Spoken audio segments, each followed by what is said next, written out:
We just insulted Chad Gable at the start of this episode of Raw because Michael Cole went, there is Mr. Chad, and any confidence he seems to have is a lie. It's like, that's totally unnecessary. Also, hello, my friends, and welcome to Ups and Downs. And yes, my voice is absolutely spanked, shouldn't have said that, from All In Weekend. So weird things may come out of my mouth. We're just going to have to start the show. Otherwise, this thing is going to get way too kinky. Let's go. We then did get into Raw, though, and as always, the way out came the Judgment Day. And Liv Morgan was even like, whoa, we're the Judgment Day, and we run Raw. That's what Rhea Ripley used to do, and she hates her, so she thought the best way to insult her was to copy her. Makes sense. It also showed footage of them beating up Rhea Ripley and Damien Priest from last week, as Carlito was all like, well, that's cool. As Finn Balor made it clear, we're not the bad guys, you're the bad guys, because you betrayed us. Listen, if you're going to believe in something, you always have to go whole hog. Morgan was then back, and she said after the Bash at the Berlin show, they will be on top, which is absolutely a sex reference, as Dominik Mysterio told us he has entered the Intercontinental title tournament. Although I think he said that, it's very hard to hear him, because all you could really hear was boo. Of all the people, the LWO that interrupted, I was like, why do you care about the Judgment Day? And I remembered that Rey Mysterio leads that group. And I was like, I don't think it's a very good thing that I forgot. Rey said his son was now a lost soul, and at least when he was with Rhea Ripley, one of them had an affair. I was like, damn it, Rey, you were doing yourself no favors when it comes to this deadbeat dad accusation, because I remember when he was with Rhea, you were like, meh, I don't like Rhea, and now he's with Liv, and you're like, meh, I don't like Liv. I think the problem is you. Dom then reminded Daddy Ray that he did beat him recently, and he totally went and vanished for a few weeks. So Daddy Ray said, well, you know what, Dominik? I think you're a jackass. Morgan then was sticking up for her man. At first, I thought she was telling Rey Mysterio to hit her in the face, which absolutely would have made him a deadbeat dad. Then I realized he was talking to his son, Dominik Mysterio, but even still, JD McDonald was like, well, I'll do it. And he smacked Mysterio. Now this didn't work at all, and the LWO cleared house, which of course meant after we had come back from the commercial break, we were going to do a match. But this was all right. I do admit it was a little bit formulaic, but of course we're still establishing the new Judgment Day, and I think everything will get better when we start focusing on some singles matches. So I am going to give it an up, but I also do have a down, because once again, it could be my brain. I forget a lot of things, but Finn Balor and JD McDonald as the tag team champions, well, you barely even mentioned it on Raw. That's why I'm giving it a down. The whole tag team scene could use a kick up that took us. But we did then get to the Judgment Day versus the LWO, and it was a super fun match. All we need to talk about too is Joaquin Wilde's dive. I mean, we've seen this time and time again, but that's like eating pizza. It never gets boring. So, of course, the rest of the LWO used the ropes to springboard him. He got so high, I actually thought he was on the moon, and I rang NASA. They said, Simon, damn it, stop calling us. It actually turned out it was the dumbest thing that they could do, though, because they were then hit with the most powerful force in all of sports entertainment, the commercial break, because when we came back from the advert, do you know who was on top? Obviously, it was the Day of Judgment. Rey soon made the hot tag, and he once again continues to defy the aging process because he's so damn good, and he would have won here if it wasn't for those meddling kids, or the Judgment Day, because he hit the Sunset Pit power bomb. He got a 1-2 because it got broken up. The LWO then hit all the dives because it is 2024 when Rey was able to hit Dom with the 619. This is when Finn Balor fricked out and he cast Distraction, which allowed Liv Morgan to save her man. It also meant that everybody had time to take their med packs and recover. So when Rey Mysterio did go for the splash of the frogs, Dominik moved and he hit the most devastating move. In all our sports, an attempt surprise roll up. 1, 2, 3. They just swarmed these guys afterwards too, and of course we did this so we could get the big entrance for Rhea Ripley and Damien Priest. But I was like, wait a minute, this means you've been backstage the entire time, and not once did you come out to help the LWO when they needed it, so you should be ashamed. Rhea was able to riptide Carlito though, as JD McDonald got hit with the big old choke slam, so of course this does lead into Bash at Berlin. I'm very excited about this intergender match. I think it's going to be super duper fun. All this is getting up. Jackie Redmond then found out The Miz was going to be in the Intercontinental title tournament. So she went to interview him and basically said, well, Miz, you've had a terrible year. I was like, damn it, Jackie, why don't you say what you really mean? Now, The Miz understood this too, but that's why he has to win this damn tournament. When Bronson Reed walked in, he was like, g'day, mate. Just want to remind you, I've beaten Seth Rollins, I've beaten R-Truth, and later on, I'm going to destroy you too. He also made sure to tell us that he's going to defeat Braun Strowman later as well. When we cut to the New Day's locker room, something is definitely going on. Because Xavier Woods was wearing a totally different outfit to Kofi Kingston, and Kofi was like, well, why did you do that, man? And also, Woods' outfit was of darker colors, because he is teasing a heel turn. They did admit, though, everything is going to be fine because they have a good emotional connection, and that's why they have both entered the Intercontinental title tournament. And as long as the belt does come back to the New Day, everything is going to be fine. I don't think everything's going to be fine. I tell you though, if the New Day do break up, I'm going to have an emotional breakdown when Kathy Kelly was interviewing the Pure Fusion Collective. Now, it's been 3 weeks. Let's give it a second. Has this name got any better? No, it hasn't. The Pokemon subtitles were so happy that they had taken out the likes of Caden Carter and Katana Chance and Zelina Vega. And that's why they're about to match to the ring. They're going to take out Damage Control too. Actually, what they did say is that Kairi Sane and Io Sky can join them at home. So I hope they're like all in the same house going, oh, my leg hurts. Because of course they all get injured. When we did lead straight into this tag team match, it turns out not only did the Pure Fusion Collective have a silly name, but they're also total liars because they lost. Sonya Deville was being an asshole on the outside because that's what she does do because she kept interfering. But Kairi Sane was still able to make a big old comeback here till Shayna Baszler kneed her in the end. Zoe Stark also came in with a drop kick but only got a 1-2 when it turned out the Pure Fusion Collective hadn't finished the job because who popped up at ringside to attack Sonya? It was Zelina Vega. So I was screaming, you stupid Pure Fusion Collectives, you didn't fuse the Pure and you've collected nothing. It meant that Io Sky was able to smash Shayna Baszler and get rid of her. Kairi Sane was like, I'm already on the top rope. So she hit the insane elbow onto Stark. And amazingly, they got the 1-2-3. Now, this was perfectly fine. I do like the fact that DeVille's team beforehand was like, haha, we've taken them all out, and they don't mean for dinner, but you know me, I'm still the same old G. We could just inject a little bit more story into this, especially when it does come to Damage Control, because they essentially went, oh, we're going away. They came back and went, we're baby faces now, so you better cheer us, otherwise we're going to be super sad. I mean, it did work, but still. Have to wait and see what happens here, but I am going to give it an up. In terms of a segment on this week's episode of Raw, it was totally okay. When Uncle Howdy was speaking, I have no idea what he was going on about. Because he was talking about stepping on serpents and false prophets and shepherds. Listen, we rarely get to do this on Ups and Downs. Shout out to all the shepherds. And he did make it clear that they had given Chad Gable plenty of time to say sorry for his crimes. As he hadn't done that, they now had to take him out. Listen, actually doesn't matter what he did say here, because I was just so excited about Uncle Howdy versus Chad Gable, so we'd already planted the seed. Now I do have to point out that given that Chad has been getting worse, Uncle said he was going to chop his head off. So bring it down. There is the crime counter, and it does go up by 1.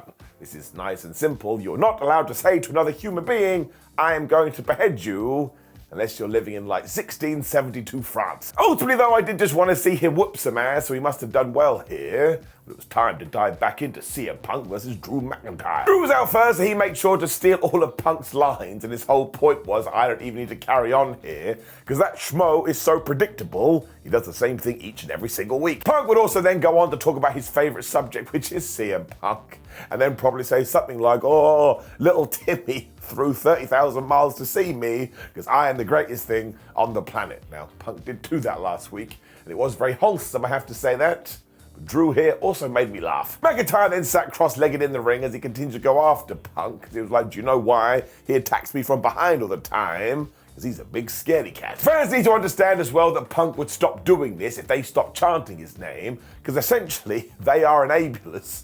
It's like an alcoholic who keeps getting past a bottle of drink. What do you think he's going to do? This is why CM Punk needs to be as sober as possible when we get to Berlin, because Drew McIntyre is going to kill him in the strap match. So bring it down, it goes up by 1, you're not allowed to do that. It's also why the audience is totally responsible for this, when he made sure to talk about the 50-cent piece of trash on his wrist, and of course he was referring to the bracelet, because every time he does bring this up, CM Punk goes emotionally crazy. It was true here as well, because as soon as he had talked about that, CM Punk's music hit, and as ever, say what you want about Drew, but he was totally right, because where did CM Punk attack him from? Behind. They really went at it too as they strap-whacked each other and used out of the announce table for ultimate damage, when eventually Drew McIntyre just ran away. I absolutely love it. When the heel does this, it Makes me chuckle. Punk continued to attack the security though because they had screwed him over here, and this is exactly what we had needed to do. These two have already laid the groundwork months ago. We didn't need more talking. It's also a really interesting matchup. So when we talk about the pay-per-view premium live event, I can't actually call this. Like, you'd have to presume that CM Punk is going to win, so we go 1-1. But would I bet my life on it? I mean, absolutely not. It's just professional wrestling. That'd be a stupid thing to do. But I am going to give it up because, again, they have taken 2024 and ensured they have months in the bank. Very excited about this. When we did what we should have done. Or something. Because it was indeed Jey Uso taking on Karrion Kross, taking on Kofi Kingston in the Intercontinental title tournament. And if anybody else had won here that wasn't named Jey Uso, I think there would have been a riot.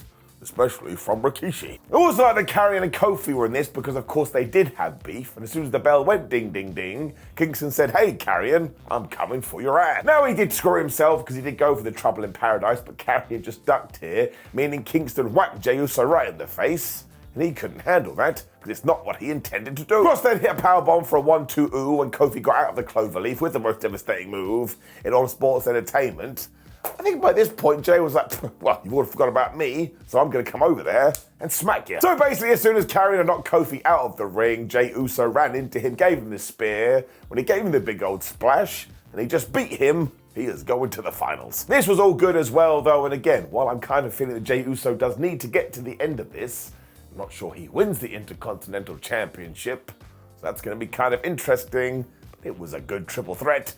Gunther then cut a promo from his real hometown of Austria, where he basically said, Randy Orton, come the weekend, just so you know, I am absolutely gonna whoop your ass. We also then learned that Bianca Belair is going to be in the TV show known as Belair. And I was like, I didn't know that's how it worked. You just have to have the same name. So somebody quickly make a TV show called Moron. Randy must have heard what Gunther had said as well because he stormed to the ring. He's like, man, for many years I listened to the voices in my head, but now I listen to each and every one of you. What a kiss ass. He's also so damn happy the crowd sing his songs now. I have to tell you, who knew that wholesome Randy Orton was going to be the best Randy Orton? But it really is. He also spoke about how much the World Heavyweight Championship meant to him because that's the first title he ever won in WWE. And I thought this was really smart because Randy also said, listen, I know that went away and it's only recently been reborn again, but I can still connect the two. And saying things like this is only going to help the lineage. He also spoke about the issues that he went through in his early career, and the fact he got through them just means him and the fans are tighter than ever. And that's where Gunther has been mistaken, because ever since Gunther arrived in the WWE, he has been an arrogant asshole, and sure, him and Randy have that in common, but now he's come to the other side, and he's done it in front of everyone. He also thinks that Gunther is an arrogant prick, and the fact that he has been able to overcome all of his demons means he's going to overcome him too, and become the world champion. And tied in very well. He's also pissed that Gunther went and made it personal, but that's just going to make this victory even all the more sweet. And Randy was so damn good here, and it actually feels like he could win, even though he's probably not going to win, because the Ring General only won this belt about 3 days ago. So this absolutely should be the main event at Bash at Berlin, and I will enjoy it aplenty. And listen, even if we did pull the trigger and give Randy a short title run, would I be mad about that? I would not. And I'm giving it up. Isla Dawn and Alba Fyre then cut a quick promo where they basically said, hey, Jade Cargill and Bianca Belair, we know you're getting your rematch, but don't forget the last one. Everybody was giving you the attention, and did it work? No. It did make me say out loud, imagine we had more personal beef here. Like, we have touched upon it, but it's right there, looking at us in the face. Isla Dawn and Alba Fyre could be like, yeah, man, we totally get ignored all the time, even though we're the champions. Well, this does tie into a greater problem with the tag team scene at the moment. It just feels like second fiddle. But in terms of at least planting the seeds, well, I just hope it actually goes somewhere. When WWE honestly went crazy. Now, I was totally losing my mind because it was Braun Strowman versus Bronson Reed, which is the epitome of big men slapping man meat. It didn't disappoint either because they just wrecked each other, including hitting drop kicks and crossbodies. I mean, they went totally insane. Reed even hit a dive because he is totally bonkers. Although when he went for the tsunami, Braun grabbed him and gave him a slam like it was nothing. Do you know what Bronson did? Boop! He poked him in the eyes. It's the best thing I've ever seen in my life. Reed then sort of walked off, which was a bit weird, but it just meant they brought on the outside. When eventually, Reed went backstage and he got a trash can, and he deduced, well, eventually Braun Strowman is going to have to walk in here, and when he does, I am going to hit him right in the head. That's what he did. Soon they were fighting the car park too, meaning everybody was getting slammed into vehicles, which was totally nuts. When Bronson Reed had a pipe, He worked Braun Strowman when something nuts must have happened in his brain, because flub me sideways did he come up with a plan. Because he climbed onto a wall, and I said there's no way he's going to do this, but given that Braun was lying on top of a vehicle, Bronson Reed dove off, and he hit the damn tsunami onto the thing, which basically exploded. Now I admit my dream for all of this was that Bronson Reed just ran through Braun, but this was way better. And Adam Pearce was out here too losing his mind, which I totally understand. I mean, Braun could have been dead. Everybody also told us that Bronson Reed had just walked off totally unscathed after this, whereas Braun Strowman was being treated by local medical personnel. So once again, Bronson Reed may be the hottest guy in Raw right now. Somebody should put a belt on it. And once again, this is way better than just beating someone. And now WWE is going to have to come up with even crazier and crazier skits. But I'm totally ready for it. Plug me in. It's getting a massive up. When we got our next IC triple threat match, it was Pete Dunne taking on The Miz, taking on Xavier Woods. Kind of incredibly, Peter Dunne won. Also want to give a shout out to Woods, who was wearing a Sid armband, or Sid Justice, or Psycho Sid, whatever you want to call him. Very sadly, he did pass away yesterday. That totally sucks. Because he really was one of the best big men in wrestling, and I have so many memories of this guy. Like, I used to walk around as a kid and always go, I am the master and ruler of the world, as I spoke through my teeth. And honestly, those clips in WCW when Goldberg kept crushing his car, I mean, they are genuinely hilarious. I mean, there is a reason that every single promotion pushed Sid as soon as he did walk through the doors. So, of course, thoughts with his friends and family. He generally was a legend. Back to the match though, and Xavier Woods was doing Sagat uppercuts because he is a big Street Fighter fan. But he also did the big swing. I think somebody was paying homage to Claudio. I really enjoyed the fact that it made Xavier Woods a bit dizzy, so The Miz DDT'd him, when he also busted out a code breaker, so The Miz was getting a bunch of 1-2-oohs. WWE then teased their favourite triple threat finish because Miz was able to hit the skull crashing finale onto Woods when Pete Dunne tried to steal the pin. But amazingly, he wasn't able to do it. Then kind of happened again because Woods hit his big old elbow drop, but Peter just pulled the referee out of the ring. The ref was so mad about this. It's like, man, you've only got yourself to blame, because I believe in the word of kayfabe, the referee must make up the rules, so you decided there would be no disqualifications in a triple threat match, which somebody should take advantage of. I mean, you could literally just shoot a guy. It did allow Dunne to then hit the bitter end and get the 1-2-3. I didn't see that coming, but he too is going through to the finals, which is going to be a fatal four-way match. So I thought this was really good too, and again, it has planted seeds all over the place, giving it up. We cut to Bron Breakker after this, who said, Jay Uso, keep my name out of your mouth. Let's not forget that our families have fought many times over the years. Your family has never won. Now, he also mentioned Pete Dunne as well, so he's not letting anything get through the cracks here. But Breakker essentially said it doesn't matter who wins, because I'm going to totally kill them. Given the tear he has been on recently, this could be true. When Chad Gable told us that Uncle Howdy is 100% a normal dude, I was like, bro, I've seen this guy. He is most definitely not normal. I mean, for one, he calls himself Howdy, but Chad's point is that everybody taps out to the ankle lock, meaning his uncle is going to tap out too, and he's going to do it in about 5 minutes. Before that, though, we did have a Rhea, Ripley, and Damien Priest video where they said we are the bad guys. That's why we shall murder Liv Morgan and Dominik Mysterio at the pay-per-view premium live event, when amazingly, WWE had put together a Sid tribute video. If you have a couple of minutes today, you should watch this. It's very good. When we did get to our main event, and this one actually had me on the edge of my seat, because I was like, well, Uncle Howdy can't lose, but Chad Gable has lost a lot recently, so what are we going to do? The answer was the uncle was going to win. It was a little bit different to our last Wyatt 6 match because Uncle Howdy did fight in the mask. At one point he did a little dance, because why wouldn't you do that? But the best thing is that he did feel pain. So when he's being thrown into Barry Barricade, he wasn't just going, ha ha ha, I don't care. He was injured. This is totally the way to do it. Jack Gable then threw Uncle Howdy into Adam the announce table, but it didn't work when we got back in the ring, and he started to bust out the German suplexes. When he tried though, Uncle was able to turn it into Uranagi. That's when I just realised this is a perfectly fine, dare I say it, good match, and I haven't seen Bo Dallas in the ring in so long. That man does not get his just desserts. Ivy now then casted Distraction, which is crazy all things considered, because you know the Whites will be watching, when Gable was able to lock in the ankle lock. That's when Uncle Howdy wiggled free, and Gable went into the referee and he was dead. Amazingly, it led to Howdy using the mandible claw, which of course is a callback to The Fiend, or Bray Wyatt, whichever one you want to use, when the Creeds pulled Howdy out the ring, It's like, damn it, man, that's family. They cannot have been watching the show recently, though, because surprise, surprise, just as they laid in a beating onto our uncle, the lights went out, and who was here to make the save? It was the Whites. That's the whole point, man. They're always watching. It also meant that when Chad Gable went for a moonsault, Howdy got totally out of the way as he hit the Sister Abigail, which Chad Gable sells better than anyone, and he got the 1, 2, 3. This is when, like a Jedi, searched my feelings. I was like, you know what? That was exactly the thing we should have done. But this was very WWE, and I mean that as a huge compliment. And again, as long as we do have big plans for Chad Gable down the line, he can take a few losses here and there because he's so damn good. And when it comes to Uncle Howdy, I've already told you, it's built into my tum-tum. I just want him to do well, given his story.